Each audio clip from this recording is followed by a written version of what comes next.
বিএনপির মহাসচিবও বলেছেন এস আলম ২৫০০ কোটি টাকা দিয়েছে বাংলাদেশকে অস্থিতিশীল করার জন্য। অনেক টাকা, তাই না?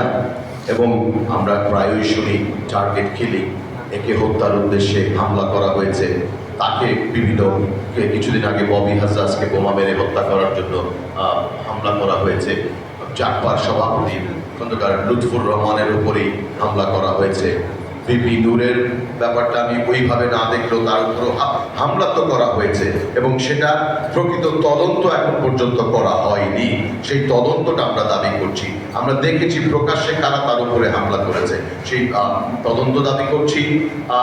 কমিটি করা হয়েছিল, কোনো ফলাফল এখনো বাংলাদেশ ওই আগের আমলেই রয়ে গেছে। কমিটি করা হয় কিন্তু তদন্ত কমিটির কোনো রিপোর্ট আমরা প্রকাশ পাই না। আমি বক্তব্য দীর্ঘায়িত করার জন্য আমি ক্ষমা চেয়ে নিচ্ছি। তবে আমার বিনীত অনুরোধ আপনাদের সকলের প্রতি, আসুন আমরা আমাদের ঐক্যটাকে সুদৃঢ় করি এবং আমাদের যে প্যারেন্টস অর্গানাইজেশন, বেসিকলি আমরা বিএনপির সাথেই আছি, তাদের উপরেও আমরা কিন্তু এই চাপটা অলওয়েজ বলবৎ রাখি। This is the time. আমাদের এখানে আত্মতুষ্টিতে ভোগার কোনো সময় নাই। আমাদেরকে আজকে বাস্তবতা উপলব্ধি করতে হবে। ডাকসু নির্বাচন হয়তো আমাদের চোখ খুলে দিয়েছে। আমি সেটা জাতীয় রাজনীতিতে অনেক বেশি প্রভাব পড়বে বলে একেবারেই মনে করি।